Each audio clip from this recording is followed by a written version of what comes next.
Bien, buenos días, hermanos.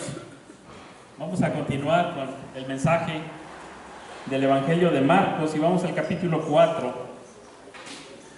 Nos habíamos quedado en que el Señor había estado hablando a las multitudes primero en la playa, después los llevaba a la casa y ahí en la casa les enseñaba más ampliamente, se sentaban alrededor de Él, pero venían entonces los escribas fariseos acusándole de tener demonio, de estar en contra de las instituciones judías, en este caso el templo, el día de reposo, etc.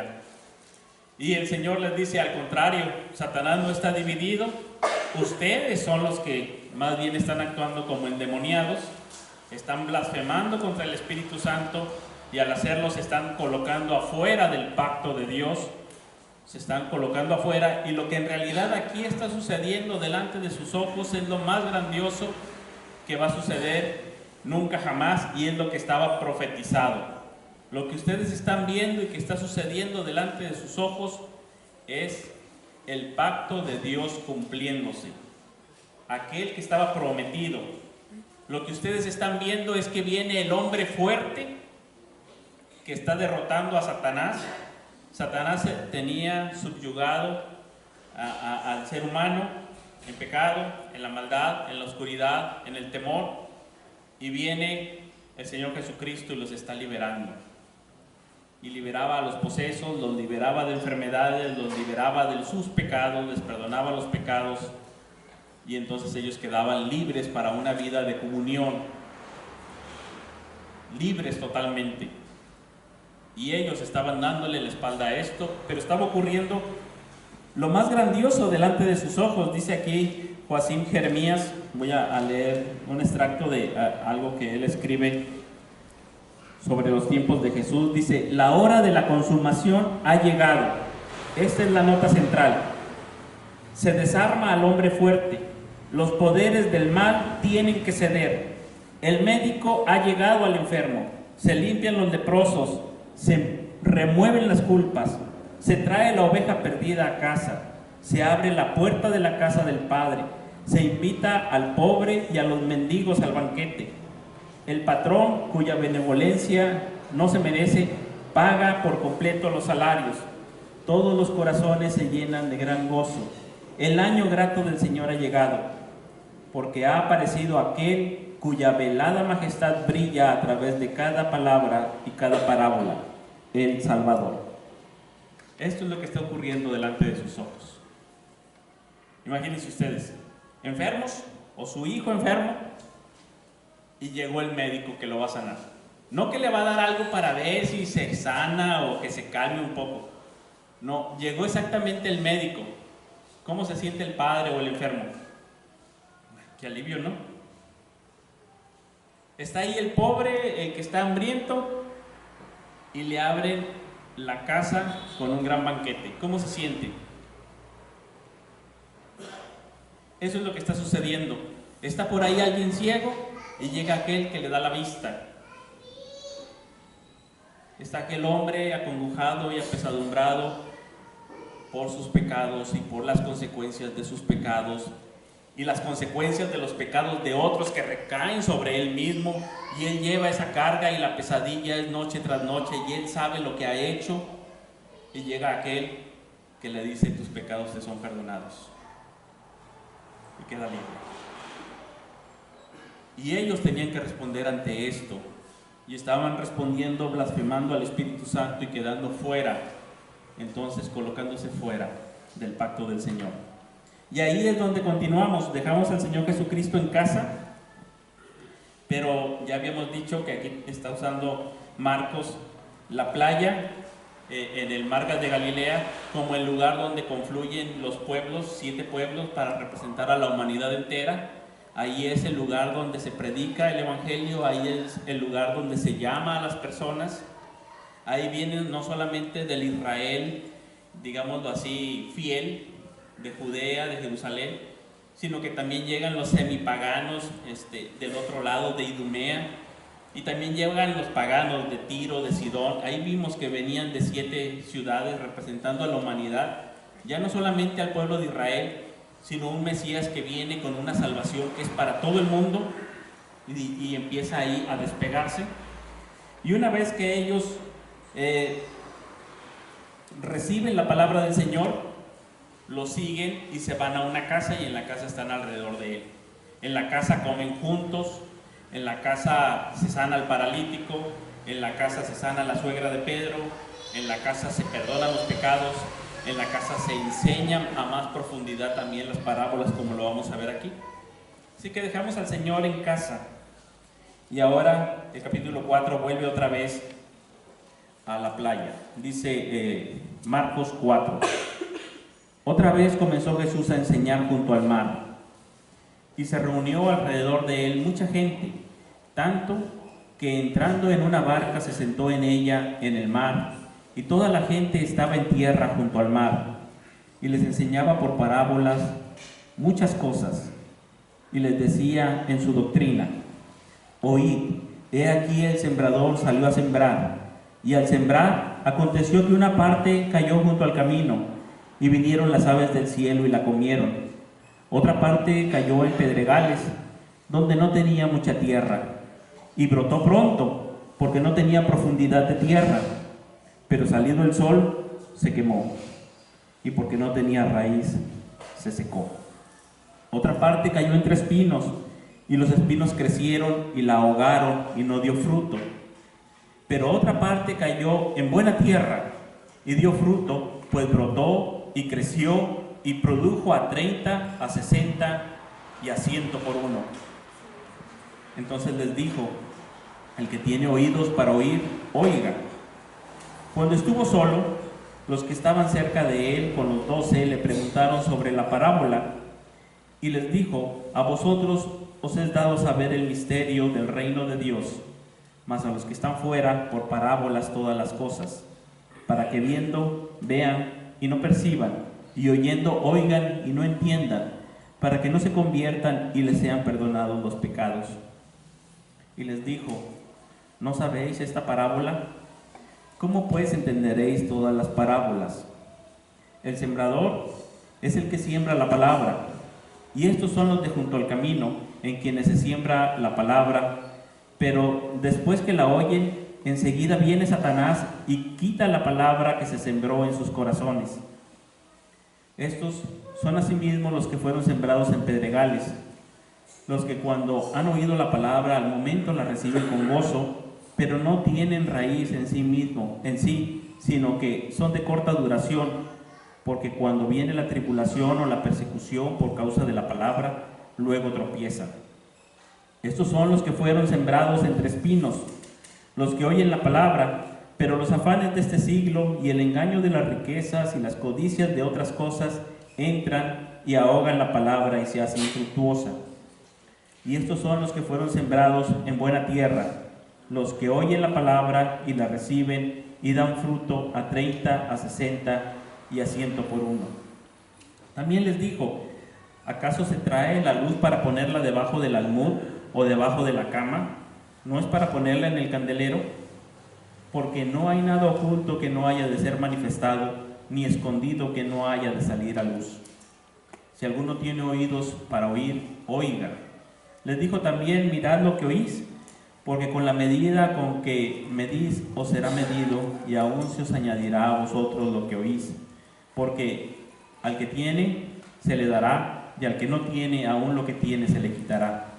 Decía además: así es el reino de Dios, como cuando un hombre echa semilla en la tierra, y duerme y se levanta de noche y de día, y la semilla brota y crece sin que él sepa cómo, porque de suyo lleva fruto la tierra, primero hierba, luego espiga, después grano lleno en la espiga, y cuando el fruto está maduro, enseguida se mete la hoz, porque la siega ha llegado. Decía también: ¿a qué haremos semejante el reino de Dios? ¿O con qué parábola lo compararemos? Es como el grano de mostaza, que cuando se siembra en tierra es la más pequeña de todas las semillas que hay en la tierra, pero después de sembrado crece y se hace la mayor de todas las hortalizas, y echa grandes ramas, de tal manera que las aves del cielo pueden morar bajo su sombra. Con muchas parábolas como estas les hablaba la palabra conforme a lo que podían oír. y sin parábolas no les hablaba, aunque a sus discípulos en particular les declaraba todo. Bien, tenemos aquí entonces este capítulo 4 y empieza el Señor poniendo una introducción en los primeros 2 versículos. Después del 3 al 9 tenemos ya la parábola del sembrador en sí.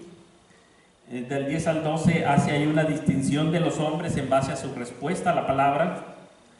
Del 13 al 20 hace la explicación de la parábola. Del 21 al 25 amplía un poco algunas explicaciones aquí y termina con 2 nuevas parábolas para cerrar luego ya con su conclusión. Con los últimos 2 versículos, 33 y 34, concluye. Entonces, brevemente vamos a verla. Tenemos nuevamente aquí, empieza el bloque con mucha gente enseñándole al Señor muchas cosas y termina también con mucha gente enseñándoles al Señor con muchas parábolas, ¿sí? Más o menos así el bloque en todo este capítulo. Marcos nos está presentando este bloque con la parte central, es la explicación de la parábola. Y la parábola nos está dando no solamente una explicación, sino un llamado urgente a responder al Evangelio. No es solamente una explicación. Entonces, es aquí de una manera muy sencilla que lo está presentando. Entonces, primero lo habíamos ya notado que era para todas las personas junto al mar. Ahí llegaba toda la gente. Había tanta que se puso sobre una barca, se sentó ahí, un poquito despegado de la playa para que todos estuvieran viéndole y escuchando, ¿verdad? Y enseña muchas cosas, pero solamente se nos narran algunas pocas y en parábola. La primera es la del sembrador. La parábola del sembrador, y dice que era algo muy sencillo. Y como eran los campos de aquel entonces, estaban los campos no precisamente divididos por una calle tan amplia, a veces eran nada más unas veredas, y por esas veredas pasaba mucha gente caminando entre los campos sembrados. A veces pasaban incluso pastores de ovejas llevando por ahí su hilera de ovejas para llevarlos a pastar a donde había el pasto, a donde los llevaban, y no que comieran, que no pisotearan, pero por ahí pasaban. Entonces por eso de repente algunas semillas caen en el camino, un camino que ya está muy aplanado, muy pisado. Había también algunas piedras que no se movían a veces con el arado, que estaban bajas de la superficie, pero finalmente afectaban a la cosecha, ¿verdad? Y había buena tierra también. Había espinos también, como en todas partes, crecen cardos y espinos y demás. Así que la parábola en sí, digámoslo así, que es sencilla. Es sencilla, el sembrador salió a sembrar, pero empieza en un bloque que llama mucho la atención. Empieza con oír y termina con oír, oiga. Hace aquí Marcos con la palabra en griego casi lo que es el Shema Israel, y está citando también a Isaías, que más o menos hace un Shimu, Shamoa. ¿Recuerdan ahí el mensaje de Isaías 6? Hace como 2 años o 3. Shimu Shamoa, aunque es como decir oigan oyendo, es una forma hebrea de decirlo, como para enfatizar, oigan muy bien. Es un llamado no solamente a escuchar, sino es un llamado a ser responsable con lo que escuchas y responder a ello. Entonces, cuando aquí está narrando la parábola, dice, oye, he aquí el sembrador, y luego termina diciendo, el que tiene oídos para oír, oiga. Es este estilo de los profetas de Israel de llamar la atención a algo muy importante. Delante de ustedes está ocurriendo algo muy importante, así que escúchenlo con mucha atención. Y entonces los discípulos preguntan, los que estaban cerca de él, parece ser cuando ya estaba solo, parece ser que esto vuelve otra vez a ser en la casa, por lo que vemos en otros evangelios. Y el Señor dice, a ustedes les he dado conocer esto. A los de afuera solamente con parábolas para que viendo no vean y no perciban, y oyendo oigan y no entiendan. Y aquí está nuevamente citando al profeta Isaías. Recordemos el profeta Isaías, cuando ve la gloria de Dios, él cae rendido a sus pies. Y cuando ve la gloria de Dios, Dios dice: ¿quién irá por nosotros a dar el mensaje al pueblo de Israel? Y el profeta dice: heme aquí, envíame a mí. Y entonces Dios le dice: pero vas a ir y vas a hablarle a un pueblo que viendo no ven. En hebreo es muy gráfico. En hebreo dice que tiene los ojos embadurnados, como si hubieras agarrado un poco de lodo. Dice: viendo no ven. Y dice: tienen el corazón engrosado. La idea es como si tuvieran una capa gruesa de grasa alrededor del corazón, que le pica si no siente, ¿verdad? Insensible. Dice: y oyendo no oyen. La idea ahí en hebreo es como que oyen pesadamente. Y entonces dice: le voy a ir a hablar, dice el profeta, a un pueblo que está con los ojos embadurnados, con los oídos pesados, con el corazón endurecido. Y le dice el profeta: ¿hasta cuándo? Ese hasta cuándo es como una súplica por misericordia por el pueblo. Es una pregunta suplicando misericordia a Dios. ¿Hasta cuándo les voy a hablar así? Y ya el Señor le dice: van a ir a la cautividad, pero luego van a regresar, y van a regresar transformados de la cautividad. Yo voy a traerlos nuevamente con ojos que vean, con oídos que escuchen y con un corazón nuevo, ya sin toda esa grasa, sensible a mi palabra. Entonces tú predícales y vas a esperar hasta que la palabra de Dios haga la transformación en sus vidas. Y esto va a ser después de su cautividad, ¿verdad? Va a ser hasta después. Bueno, ese después es aquí, cuando está el Señor Jesucristo. Ese tiempo cuando ya van a oír, cuando ya van a ver, cuando ya se va a... es aquí cuando se está cumpliendo ese pacto. Es aquí cuando está viniendo ese retorno de la cautividad en el Señor Jesucristo. Aquí es el tiempo. Si el profeta Isaías dijera: ¿hasta cuándo? Hasta que venga Cristo y les predique aquí. Y entonces ellos, se va a quitar ese velo de sus ojos, eso embadurnado, esos oídos van a querer escuchar la palabra de Dios, ese corazón va a ser sensible. Pero el Señor les va a decir: no todos, no todo Israel, no todo el pueblo del pacto es sensible de inmediato. Y lo va a ilustrar con estas 4 tierras.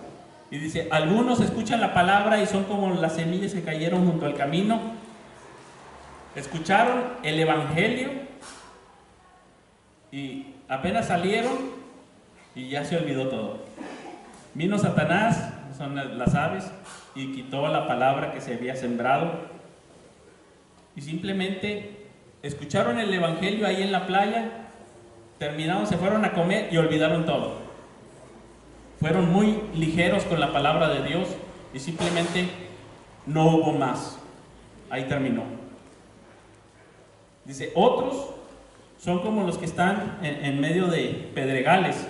Sí, recibieron la palabra muy gustosos, pero decía, no tenían profundidad. Y cuando vinieron las pruebas, las adversidades, la prueba de su fe, se secaron, se marchitaron. Las dificultades los marchitaron, porque esperaban el reino de Dios sin cruz. Y lo que nos va a presentar más adelante en el Evangelio de Marcos es que el Hijo del Hombre viene a dar su vida en rescate por muchos y a decirles que es necesario que tomen su cruz. Y ellos esperaban el Evangelio sin cruz, y al venir las dificultades se marchitaron. Se acabó aquello que había sido sembrado. Eran de corta duración. Hay otros que fueron sembrados en medio de espinos. Y dice que ahí creció, pero los espinos la ahogaron. Y habla de los afanes, las riquezas de esta vida, el diseño de este mundo que está hecho para que nosotros nos ahoguemos. Y dice, ese evangelio no fructificó. Se ahogó porque la persona sí escuchó el evangelio, pero traía tantas cosas allá afuera, se llenó con tantas cosas, los afanes de este mundo estaban ahogando esa palabra del evangelio, esa fe. Simplemente no fructificó. No fructificó. Se quedó ahogada. Recuerdo ahí en las cartas del diablo a su sobrino, de C.S. Lewis, cuando está... El sobrino era un diablo novato, ¿verdad? Era un aprendiz de diablo, y le habían asignado a un ser humano para que lo siguiera y evitara a toda costa que escuchara el evangelio. Y en una ocasión creo que se metió a una biblioteca y traía sus preguntas este hombre de la vida, y estaba reflexionando, y estaba ahí en la biblioteca él pensando sobre las cosas esenciales para la vida. Y entonces el diablo mayor le dice a su sobrino: rápido, no lo dejes que reflexione, no lo dejes que piense, porque no sabemos, el enemigo, o sea Dios, puede usar esto para llevarlo hacia su territorio, a su dominio. Rápido, haz que salga de ahí, que no reflexione. Y lo hace como que sentir hambre, ¿verdad? Oh, quiero algo, se me antoja algo, traigo hambre. Dice, sácalo de ahí, y que se llene de vida real, que allá afuera vea un camión, que vea gente, que vea el señor del puesto, que vea la vida real. Pero no dejes que se pregunte qué es real, ni qué es vida. Nada más déjalo que se llene de vida real, pero que no reflexione, porque en una de esas... Y ahí está haciendo en el cuadro C.S. Lewis, diciendo cómo el sistema está hecho para ahogar a la persona, y que aquello que había escuchado del evangelio no responda a él. Finalmente hay otros en quienes la semilla es sembrada, y nos dice aquí que la reciben. Y no solamente eso, dice que oyen la palabra, la reciben y dan fruto. Ahí está la diferencia. Este es el evangelio. El Señor Jesucristo ha llegado, estaba sembrando, y la urgencia de la parábola es decir, estás ante lo más grande, que tienes que ser como la buena tierra. No seas ligero con la palabra, no estés lleno de otras preocupaciones y afanes en esta vida. Tú tienes que responder para con la palabra.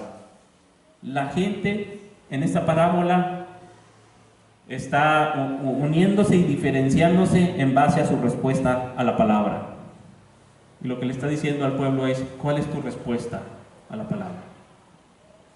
O sea, ¿cuál tierra vas a hacer? Y a todos,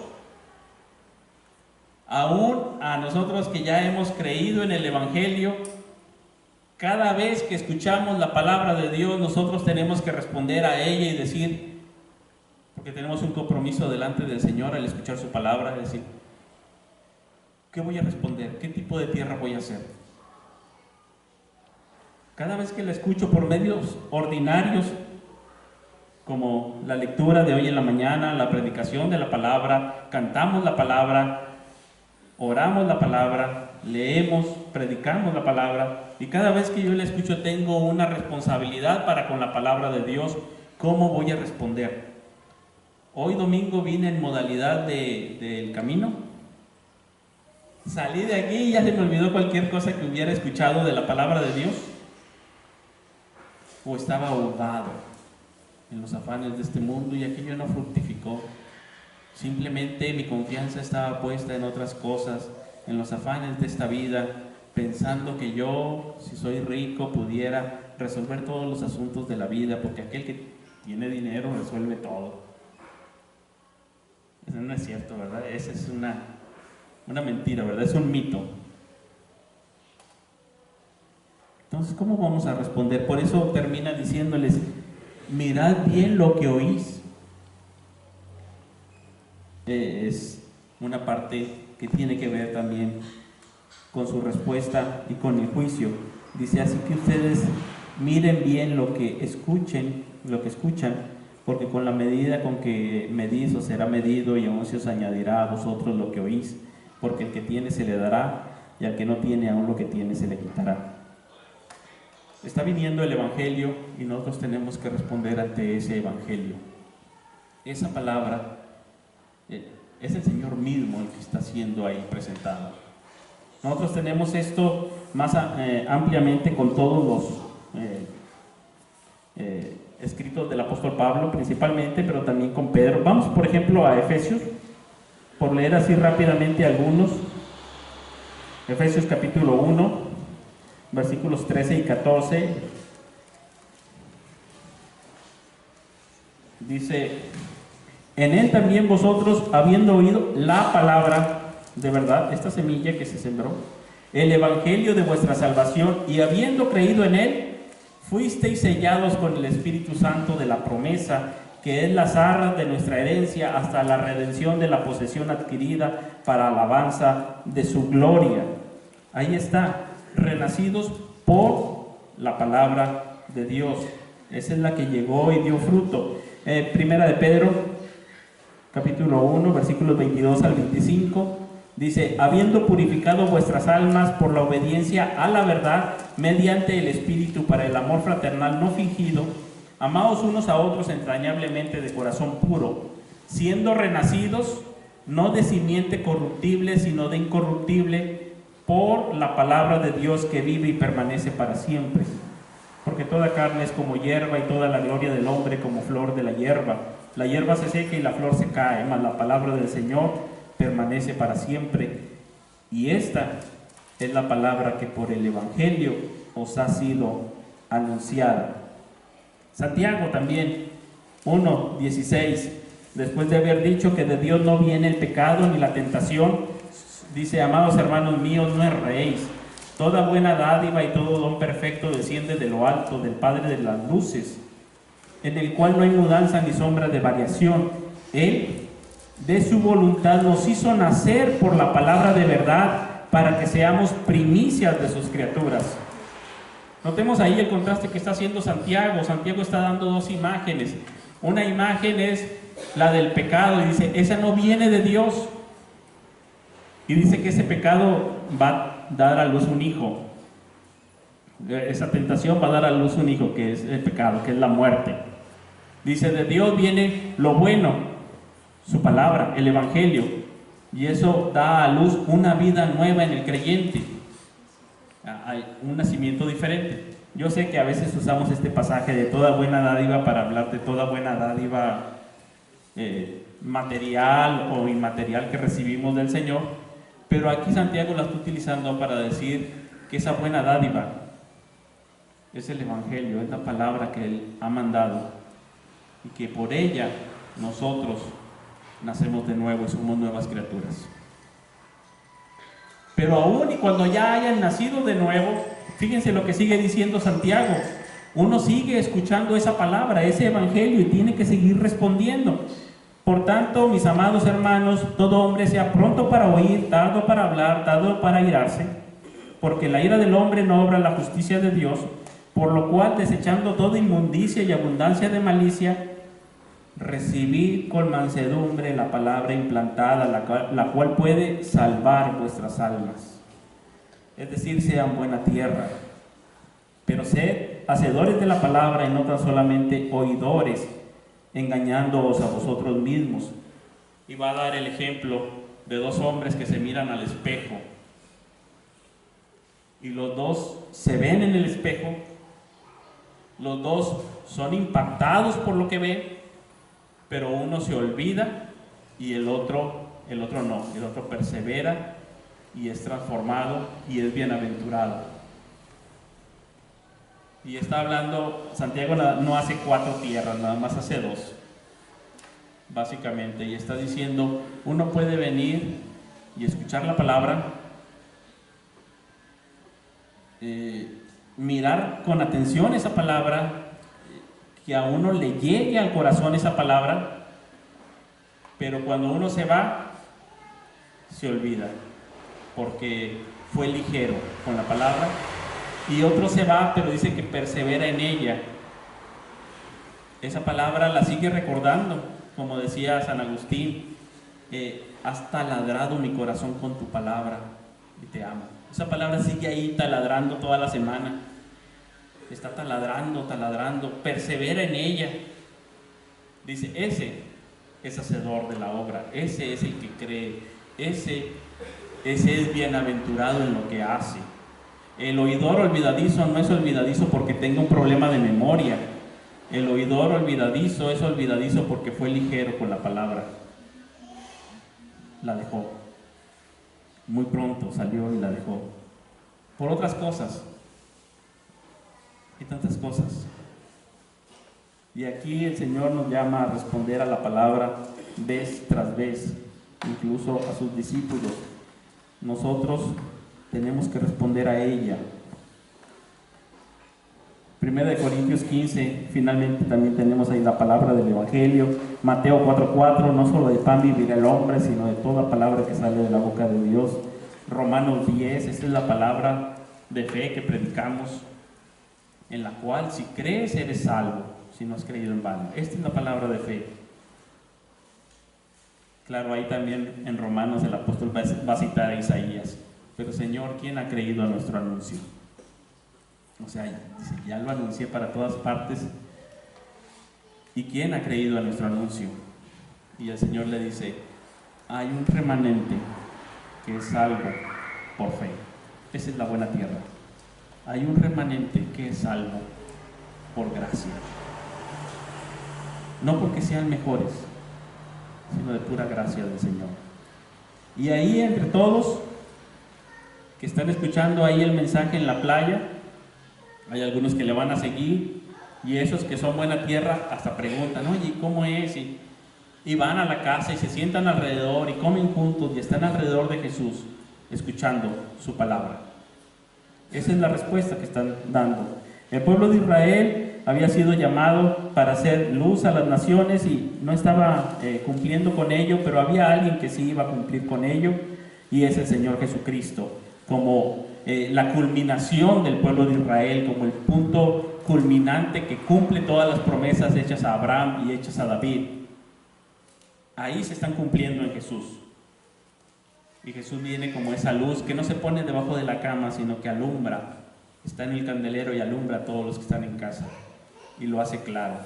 Como decía el profeta Isaías, capítulo 9, el pueblo que estaba en tinieblas vio gran luz. Los que moraban en la oscuridad, luz les resplandeció, y ahora veían claramente. Ahí estaba cumpliéndose, y ellos tenían que hacer después esto también, claramente, ser luz también a otros, cumplir con este cometido también de llevar el Evangelio a otros.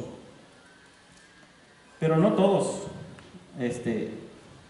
recibían la palabra, no todos creían en el Evangelio. Y esto de que algunos tienen el entendimiento y otros no es cuestión de inteligencia lo que está hablando aquí. No es que unos sean más inteligentes que otros, nada de eso. La parte de entendimiento está diciendo prácticamente que algunos escuchan y creen, y entonces lo hacen, lo toman para sí, y los otros no lo creen. Decía el apóstol Pablo, para los griegos eso es locura, es decir, para los gentiles, para los que no son judíos, les predicaba el Evangelio de que Jesucristo es el Mesías, de que Él murió y resucitó, y para ellos era locura. ¿Saben qué? Eso no nos interesa. Simplemente no nos interesa. Nosotros estamos en otra frecuencia, estamos en otra cosa. Y para los judíos era un tropiezo, un escándalo. Para los judíos era un escándalo. Decían, ¿cómo que un Mesías que sufre? Y aún así sigue siendo el Mesías, crucificado de la manera más humillante, una muerte de un criminal. Y para ellos era tropezadero, y para los otros era locura. Pero para los que creen, dice el Evangelio, es poder de Dios. Y esos son la buena tierra. Son salvos. son transformados, son renacidos por la palabra. Y había ahí una diferencia. Ahora va a dar otras dos parábolas por ahí para ampliar, pero definitivamente ahí hay unas palabras antes de juicio que si el Señor ha llegado y el reino de Dios ha llegado, esto implica que nosotros tenemos que responder ante ese reino, pero también los reyes de este mundo tienen que responder ante ese reino. Ha llegado el momento de que ellos también rindan cuentas. Si llega el reino de Dios, quiere decir, según la profecía de Daniel, que terminan los reinos de los hombres y ellos tienen que dar cuenta. Nosotros tal vez pensamos que no, que nunca van a dar cuenta. Cuando pensamos en nuestros gobernantes, presidentes y demás personas que están en poder, uno pudiera pensar que nunca van a rendir cuenta. Uno piensa que se salen con la suya, pero no es así. Ni tú ni yo. Siempre que escuchamos el Evangelio, nos llega el momento de dar cuentas y de vernos delante de Dios insuficientes, necesitados de su salvación, de su perdón, del perdón de los pecados. Dice, los otros no creen, viendo no ven, oyendo no entienden, no se convierten y no les son perdonados sus pecados. Pero aquel que se ve insuficiente y que dice, soy pecador, Señor, sé propicio a mí. Cuando uno realmente hace ese examen de conciencia, uno dice, yo soy reo de muerte. Y viene delante del Señor, Dios, perdóname, sé propicio a mí, y Él perdona los pecados para que también nosotros nos perdonemos los unos a los otros, como Él nos ha perdonado, y a través de nosotros está llevando su reino, a través de su iglesia, donde hay perdón. Y otra vez, citando al C.S. Lewis, decía, todos estamos de acuerdo en que lo más importante en el cristianismo es el perdón, hasta que nos toca perdonar a alguien. Ahí es el momento que así como Cristo nos perdonó, también nos perdonemos unos a otros. Ese es el momento de decir, soy buena tierra. Esa buena tierra da fruto, un fruto abundante. El fruto, otra vez nos vamos a Isaías capítulo 5. ¿Se acuerdan aquella viña que daba fruto agrio, uvas agrias? Está hablando de la injusticia. Esa vida no reflejaba el fruto que Dios quería y estaba siendo injusto. Estas son las virtudes cardinales en el judaísmo, ¿verdad? Que después vienen al cristianismo, que sería la justicia, la misericordia, la humildad. Y entonces nos dice que nosotros debemos de ser llenos de frutos de justicia que son por medio de Jesucristo para gloria de Dios Padre, nos dice Colosenses. Así es como debemos de andar, como es digno del Señor, agradándole en todo. Ese es un fruto que se da natural. Esa es la semilla que dice que da fruto de sí mismo, es la siguiente parábola. Dice, el reino de Dios es así. El hombre siembra la semilla y él se va y se duerme y regresa y va y se duerme y regresa, y así pasan muchos días y la semilla crece de sí misma sin que él sepa cómo. Él no actúa ahí adentro. Es obra de Dios. Dios está obrando, Dios está cuidando su iglesia, su reino. Él lo está extendiendo, Él lo hace crecer y fructificar. El apóstol Pablo dirá, yo planté, Apolo regó, pero el crecimiento lo da Dios. Ese está creciendo porque es el reino de Dios. Ya el Señor Jesucristo vino y da la semilla y ese va a crecer porque es la obra del Señor. Sí, podemos a lo mejor preocuparnos unos por otros, orar unos por otros, pero eso lo está haciendo, lo está obrando Dios en medio nuestro. Dios está haciendo su obra. Y es lo que nos dice con esa parábola. Y con la otra de la semilla de mostaza dice algo muy pequeño, pero se va a hacer muy grande. La semilla es muy pequeña, pero luego va a ser una hortaliza muy grande. Algunos dicen que llegaba a medir hasta 2 metros, otros dicen que hasta 4. La verdad no sé, pero la idea es que es una semilla muy pequeña, que así empieza el reino de Dios, pero se va a hacer grande de tal manera que las aves vienen y anidan ahí. Es decir, ahí hay vida, ahí hay refugio. Esa es la iglesia. Esa es la iglesia. Una iglesia que predica el Evangelio, que vive el Evangelio, que modela el Evangelio en sus relaciones y que es refugio para otros a quienes les expresa también el Evangelio. La iglesia no se queda nada más en la casa, sino que también sale a la playa, o sale al campo a sembrar, o sale a la playa a estar pescando, ¿verdad? Os haré pescadores de hombres, les dijo a los primeros. Ese es el quehacer. Entonces aquí están respondiendo. Nosotros queremos, intentamos, esa es la idea, de que los cultos tengan la centralidad de la palabra de Dios. Que empezamos leyendo la palabra, cantamos la palabra, oramos la palabra, predicamos la palabra. Se ejemplifica la palabra también con las ordenanzas, como hoy en la Cena del Señor. Ahí vamos a ver la palabra, el Evangelio representado, ¿sí?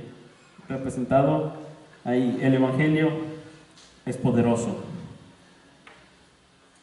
es un Evangelio que perdona, es como una semilla que va a fructificar, que va a llevar fruto en abundancia para gloria de Dios. Es sabiduría. Esta es la palabra del Señor que llega. Ahora concluye diciendo que les hablaba según lo que ellos podían oír, y sin parábolas no les hablaba. Vamos a ver brevemente Colosenses 1, versículos 3 al 6. El apóstol Pablo, hablando ya aquí con una iglesia mayormente de personas gentiles, ya no judíos, dice: siempre orando por vosotros, damos gracias a Dios Padre de nuestro Señor Jesucristo, habiendo oído de vuestra fe en Cristo Jesús y del amor que tenéis a todos los santos, a causa de la esperanza que os está guardada en los cielos, de la cual ya habéis oído por la palabra verdadera del Evangelio, que ha llegado hasta vosotros, así como a todo el mundo, y lleva fruto y crece también en vosotros, desde el día que oísteis y conocisteis la gracia de Dios en verdad. El 23. Si en verdad permanecéis fundados y firmes en la fe y sin moveros de la esperanza del Evangelio que habéis oído, el cual se predica en toda la creación que está debajo del cielo, del cual yo, Pablo, fui hecho ministro. Aquí tenemos entonces el Evangelio que de sí mismo crece y lleva fruto. Que no tenemos que tener, digámoslo así, una policía espiritual revisando ciertas cosas que se hagan en la iglesia, sino que la palabra sola está haciendo una obra. Alejado de nosotros, el Espíritu Santo está tomando esa palabra y está obrando en nuestros corazones. Y lleva fruto. Y no es necesario andar proclamando cualquier cosa, porque el fruto va a ser evidente. El fruto va a ser evidente, y dice, entonces ya se llega a la cosecha, ¿verdad? Y se recoge. Entonces, esto es lo que estaba esperando el Señor. Está dando un mensaje por parábolas que para ellos tenía que ser responder ante lo más grande que estaba viendo en su vida, que es el cumplimiento del pacto de Dios en Jesucristo. En Jesucristo ellos están viendo a aquel que va a cumplir las promesas hechas a Abraham. En Jesucristo tienen a aquel que los está regresando de la cautividad. Y por decirlo ahora para toda la humanidad, los está regresando de la cautividad más grande que empezó en el huerto del Edén. No nada más la cautividad babilónica, sino la cautividad que que empezó desde el huerto del Edén, cayendo en pecado y por lo tanto en la muerte. Y esa muerte pasó a todos los hombres por cuanto todos pecaron, pero viene el Señor para acabar con la muerte y resucitar y entonces darnos vida. Este es el Evangelio, que en Él hay vida, hay restauración a la comunión con Dios, hay nuevamente lo que se perdió en el nuevo Adán, en Cristo. Y esto es lo que tenían que creer, el Evangelio. Tenían que responder delante de Él. Y tú y yo también tenemos que responder. La forma de la parábola, aunque Él la explica y todo, tiene un impacto grande. Hay un impacto de urgencia y de respuesta urgente en esa parábola. Ese es el impacto que está tratando de causar aquí el Señor Jesucristo, que no podemos posponerlo. Si escuchamos el Evangelio, hay una responsabilidad de respuesta urgente ante este Evangelio. ¿Qué voy a hacer ante ese Evangelio? Hay una respuesta que ellos tienen que dar. Y entonces esto se va a continuar con un fruto que viene como lógica. Así que hoy tú y yo podemos definir que este año que empieza seamos dóciles a la palabra de Dios, seamos buena tierra a la palabra de Dios, seamos de un corazón sensible, de ojos abiertos, que analicen la Escritura y que la vean y que a ver qué es lo que está diciéndome aquí el Señor. Que no tengamos oídos pesados, sino oídos abiertos, abiertos a la palabra de Dios. Es la palabra de Dios, es lo más grande que jamás encontrarás en ninguna otra parte. Creemos en la suficiencia de las Escrituras, creemos en la autoridad de las Escrituras, y hoy podemos nosotros resolver: yo quiero ser un hombre que mira atentamente la palabra de Dios, que la escucha con atención, con esa necesidad de responder a ella. Esta palabra es palabra de vida. Y los que se reunieron, después los vamos a ir viendo cómo ellos que la recibieron fueron transformados, no solamente en sus enfermedades, no solamente en sus relaciones, en todo sentido, en una espiritualidad profunda para con Dios. Su vida fue transformada por la palabra. Eso es lo que tenemos nosotros aquí. Y a eso es a lo que nos reunimos, a escuchar el Evangelio de la salvación, la palabra de Dios. No podemos cambiarla. No hay otra cosa por la cual cambiarla. Y tampoco está lejos, está cerca. Ahí mismo Romano nos decía: esta es la palabra de fe que predicamos, y no tuvimos que ir al cielo ni traspasar el mar para traer a Cristo, la palabra, sino que nos ha llegado por la gracia de Dios hasta nosotros, con un propósito, ¿sí? Responder a ella. ¿Cómo voy a responder a ella? Eso es lo que se iban a preguntar los que estaban escuchando ahí, ¿verdad? Había unos escribas, fariseos, estudiosos de la palabra, líderes, maestros de la palabra, que le estaban dando la espalda. Y en ese momento Él se va a la multitud y entonces les dice: ¿van a escuchar la palabra? Bueno, en el Evangelio de Juan incluso les dice: si esta palabra es dura, pueden irse. Y los discípulos, encabezados por Pedro, dicen: ¿a quién iremos, Señor? Solo tú tienes palabras de vida. Aquí hay vida, y ahí es a donde vuelve. La palabra del Señor tiene poder para sobreedificaros, diría el apóstol Pablo a los pastores que estaban a cargo de las iglesias en Asia cuando Él se despide. Dice: yo los encomiendo a la palabra de Dios. Esa es la que tiene poder para sobreedificaros. Hermanos, 2018 podemos decir como el apóstol Pablo: los encomiendo a la palabra de Dios. ¿Habrá dificultades? Vayamos a la palabra de Dios. Habrá cosas que atender en nuestra vida, habrá dificultades allá afuera, habrá cosas que nos quieran asediar y quitar la atención de la confianza en la palabra de Dios y en nuestro Señor. Habrá muchas cosas que tal vez quieran ahogarnos. Así está hecho en nuestra ciudad, aquí en nuestro Monterrey querido, ¿verdad? ¿A quién no lo ahoga esta ciudad? Hay tantas cosas. Va a haber también temas políticos de aquí en adelante que pueden querernos ahogar.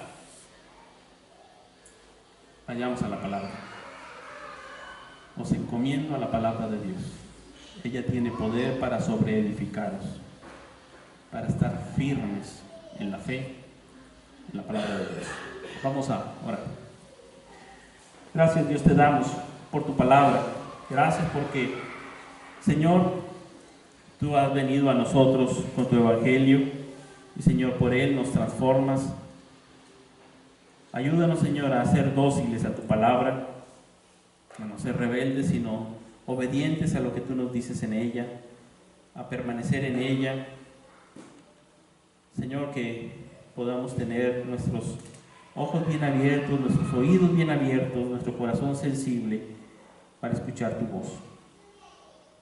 Que, Señor, demos también frutos de justicia, que seamos misericordiosos y perdonadores, y que también a otros podamos presentarles tu evangelio. Que, Señor, que como iglesia podamos ser también un refugio para aquellos que no tienen esperanza, que están agobiados por Satanás, que están sufriendo las consecuencias del pecado en diferentes formas.